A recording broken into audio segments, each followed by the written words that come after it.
Hello everyone, hope you're doing well. A debut on Hammers Chat. We've got Luke from Up the Villa podcast. Luke, how you doing? Yeah, good mate. Thanks. Cheers for having me on. I'm looking forward to this to find out a bit about Villa this season, but also your thoughts on the Conference League. But let's start with how you think your season's going so far at Aston Villa. Oh, amazing to be fair. Fourth in the league, playing good football, going well in Europe. Yeah, it seems like a real short answer, but it's going pretty well to be fair. But just better than what we expected when we went into the season. I thought, if we improve on last year, we finish seventh, we finish sixth, and we're in and around sixth and fifth, and try and challenge the teams above. Then that would be a great season. But how we've come on from last year and the way in which we're playing, it's just really exciting and pleasing.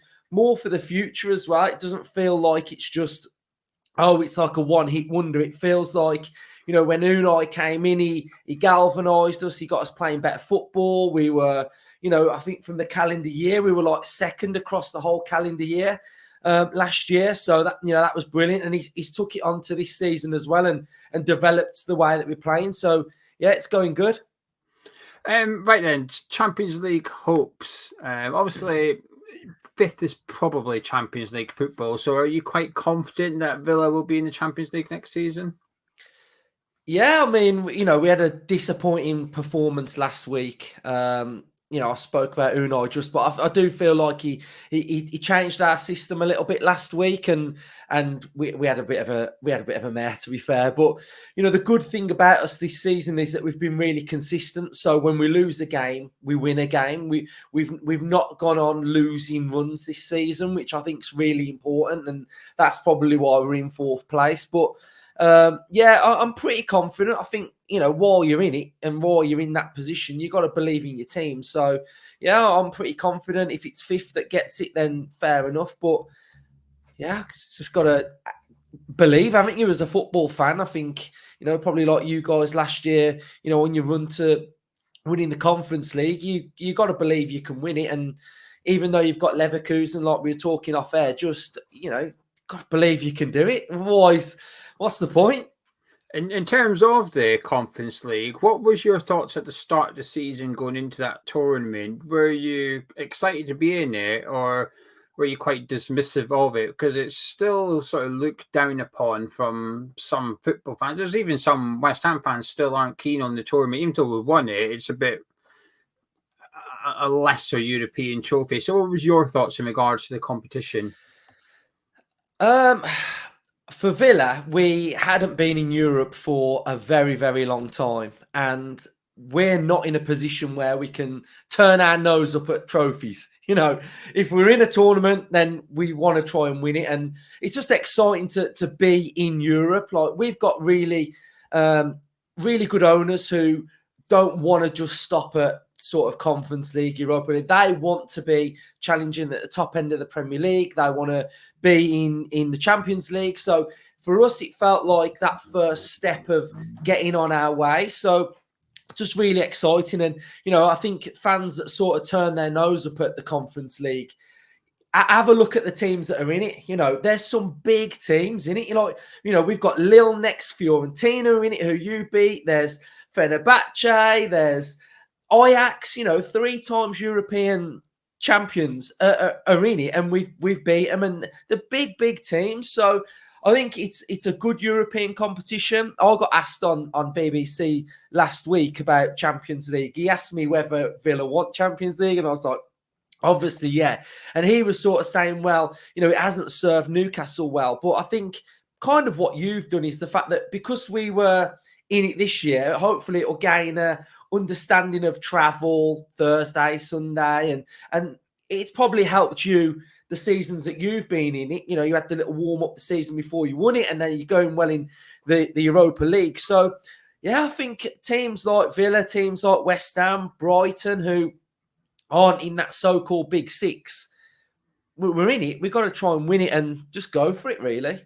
I think there's bigger clubs in it this year round. When I seen the quarterfinal draw today, when I seen the image of all the 8 clubs in the draw, I do remember looking at it, thinking, I don't remember it being this sort of like heavy weights of European football last year when we were coming up against like some Belgian sides and that who perhaps didn't really cause much bother. It got to the point where I was looking at the draw for the quarterfinals of the Conference League with West Ham, and I was just like, any of them, we'll beat whoever it is, just bring it on. Whereas this time around, I do think it's a bit stronger this year. Saying that, do you think you'll go on and win it? Are you going to win the Conference League? It's going to be tough. I mean, so we've got Lille home first, then we're away to Lille.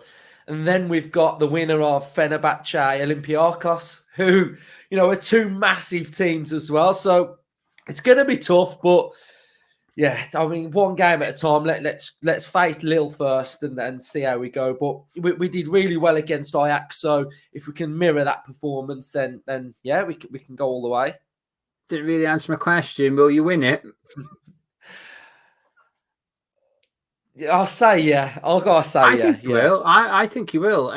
I think whichever English club is in this competition should be expected to go on and win it. I think the English club will always be the strongest team in there. It's 7th or potentially 8th this season in the Premier League. Going into that tournament next season should be stronger than anyone else in that tournament. And you might face Olympiacos in the semi-finals. We played Olympiacos in the group stage of the Europa League, so we've already played them twice this season. They're not good. They're not. They're honest. I'm not just saying this. Look, when you read the comments on the video on YouTube, our subscribers will back me up on this. They weren't very good. They caused us a little bit of bother, but we held them at arm's length and we got the job done pretty easily, truth be told, against Olympiacos. So it's not something I'd worry too much about, truth be told. You'll be fine if you come up against Olympiacos in the semi-finals. You'll beat them easily, in my opinion. Emery, then, for West Ham fans that haven't seen much of Aston Villa, what's he done? Because you're obviously singing his praises, understandably so. But what's he actually done to take you from outsiders of a relegation battle, essentially, under Steven Gerrard, to probably getting Champions League football in such a short space of time as well? And not only that, the football, I'll be honest with you, I quite like it. I do quite like it. So what's Emery done at Aston Villa? He's transformed this football club. He has brought belief. He's brought elite level of coaching. He's brought a winning mentality, a no excuse culture. He's brought literally everything that you would want a manager to do. He has done it. Like you say, we were languishing relegation zone under Gerrard. He shored us up, and then he sort of got us to just win games, and then we took that into this season. And he's made us a possession-based football team. He wants to control games. And I think, you look at Man City and Arsenal, how they dictate play and control games. That's generally Villa's style to, sort of dominate possession, but we can also be fast and direct on the break. He's adaptable in games. He can switch his formation. He can change. He has a game plan for every team as well, which is really, really good. So we don't generally always play the same way. We had a bit of a mare at the weekend, but yeah, he's just, his coaching's good. We've had loads of injuries and he doesn't like excuses. He just wants you to get on with it. And it just breathes through to the players. Like when the players talk about him, they're just like, the analysis that goes in before the games, they're in like a video room and it's just so in depth. And he's literally just transformed us, and he's just brought his coaching and he's educated the fans as well. Like I thought I knew how to read a game of football. I felt like I knew how to watch a game of football. But with Emery, he's learnt us how to watch this team that he's created. And it's just fantastic. So, and it feels like it's just the start of his, we're only a year and a half into Emery's time at Villa, and he's sort of got us fourth. He's got us playing really good football. So, we played Forest at home about 2 games ago, and we scored a goal, and every player touched the ball. Every single player touched the ball before it hit the back of the net, and that just shows how we play. So, yeah, I'd probably say he's my favourite Villa manager ever. I'm 35, and just what I'm watching is just brilliant. Going back to the very start of the video, you said something along the lines of we're fourth and we're here to stay. Something along that lines. That it's got a vibe that it's not a flash in the pan. what gives you that confidence long term? Because, and this is where I'm guilty of reading mainstream media, but there's a lot going around at the minute about Aston Villa's sort of financial restrictions, if you like, that in the summer they may have to sell a superstar and balance the books a little bit. Are you confident you can overcome those financial regulations and still go on to build on what you're doing this season, or do you think it's going to become a hindrance and that Villa is possibly just the next club that's going to struggle, whereas some of the other clubs in the Premier League may benefit from the same regulations? So when those accounts came out, Villa did a statement, and the statement read along the lines of, we've budgeted to be in this position that we're in. So they've negated it. So we're where we are. One of the big things that Emery did when he came in is he bought Monchi, the scouting guru from Seville, who, signed all the players at Seville. So he was the big one that he wanted, and it sort of allowed us to, we've never had a recruitment model. We've never had a recruitment policy. And now we're working in line with Monchi. So what we started to see in January was we were signing a lot of young players. So we signed Nedeljkovic, who is one of the most sought after right backs in European football, very, very young. He came in. We signed Sousa from Arsenal. We brought Morgan Rogers in. So it feels like this Monchi scouting network now is a little bit different. So that feels exciting in itself. So that feels comfortable with the recruitment side of things. And just why I feel like it's not a flash in the pan is because of that whole package that we've got with Emery, with Monchi, with the owners.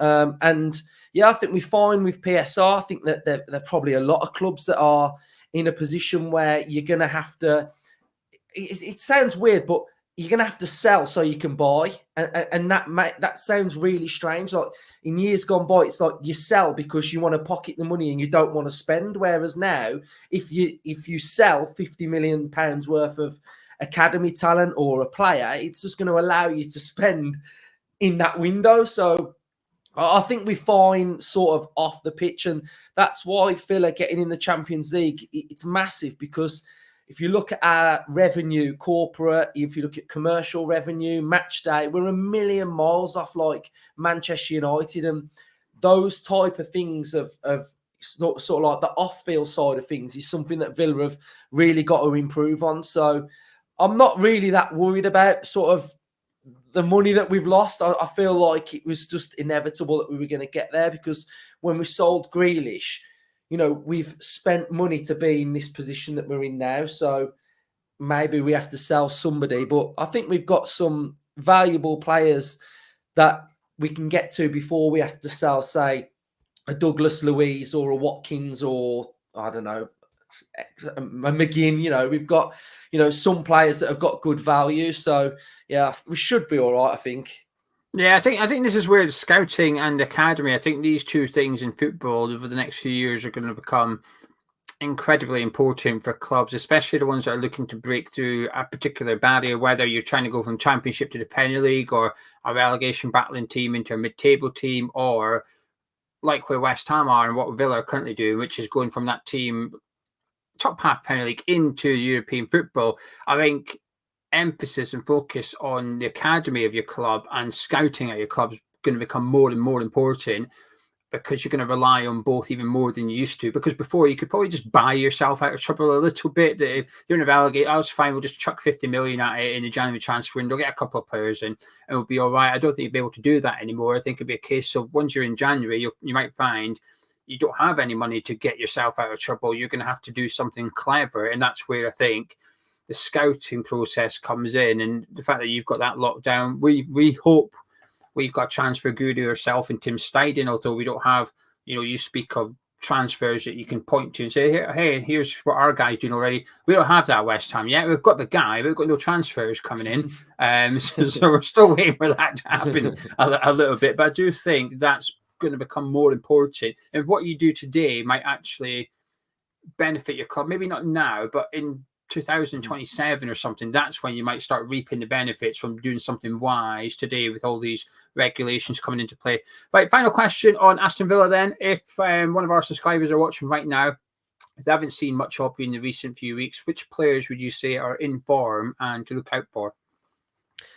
Pau Torres is our most important player, ball playing centre half. He pings the balls into central midfield. He's very, very good on the ball. Diaby was electric against Ajax, so I think he might be starting to sort of push to get into the team. But, the two players that are, fantastic for us at the minute is Watkins and Bailey. Bailey's just scintillating on the ball. He's got end product. He's scoring goals. He's assisting. And then Watkins, he's got 16 Premier League goals, 10 assists, banging form. So those are the players that are pretty good at the minute for Villa. Do you think Watkins will be okay for the game after he went off? Do you think it was just a precautionary sub? He had a cut on his knee, so hopefully they just glue him up and he's back out. So I don't know. He came off. It was hurting him, but I'd imagine he's gonna want to play. But I think I'd probably say I'm 70% sure he'll play. From your team to my team, then, what's your thoughts on West Ham this season? See, this is probably going to rile your fan base up a bit, because I do know what the vibe is with the West Ham fans, but I think you're doing all right, 7th in the league, 3 quarterfinals in a row. What more can we ask for? I don't know. That's just my general vibe. Can I just interject? What I will say is I think most, not all, there is some West Ham fans who think we should be doing better results-wise. I think most West Ham fans who have grievances with David Moyes, I don't think it's about the results. I think it's about the playing style, and it's not particularly the best type of football to watch sometimes.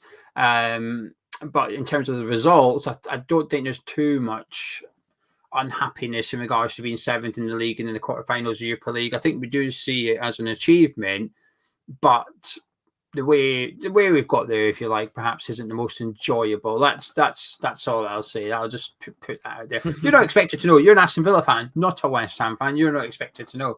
But this is where I think the mainstream media, just like they did with me with Villa's FFP, this is what they'll do to you with West Ham, which is, why they complain about Moyes when they're this, that, and the other. Nobody's disputing that. It's more the way that we play football at times, which is where the unhappiness stems from. Mm-hmm.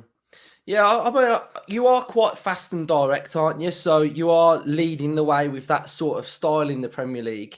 But yeah, I was pretty worried when you came to Villa Park. I thought you were going to be able to sort of hit us on transition and sort of do a job on us, but it didn't really happen, did it? But I can understand that the football side of things, and you want to watch attacking, exciting football. But I do think you have got some players that sort of work with that counter-attacking style, like Bowen on the break, Kudus on the break, and I think you're doing fine. But you know your club better than I do. So what do you think Moyes will go in the summer then?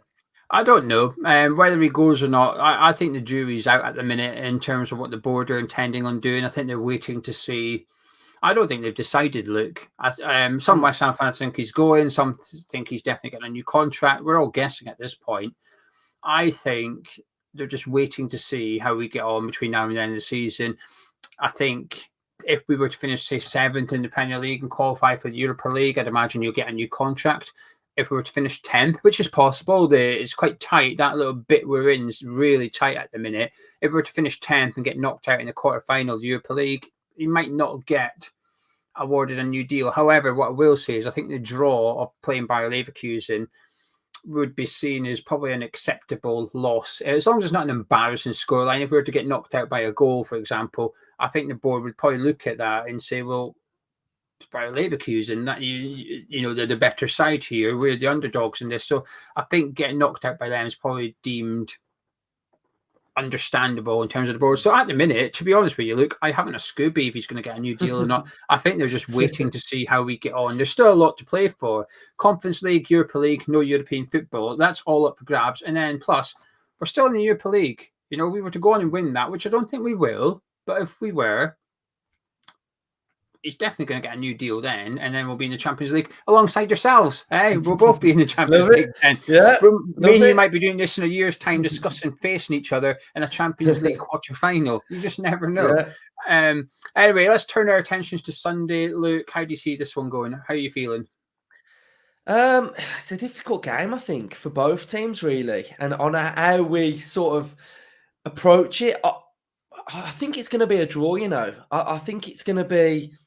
I think we've generally done quite good after a European game, but last week we were absolutely terrible after a European game. It was the first one where it's actually looked like we've had a European game after a game. Do you know what I mean? So both teams have been in Europe. Both teams have scored goals. So it's obviously going to be 0-0. Do you know what I mean? So yeah, I think it's going to be close. And yeah, I just think we've got our way of playing.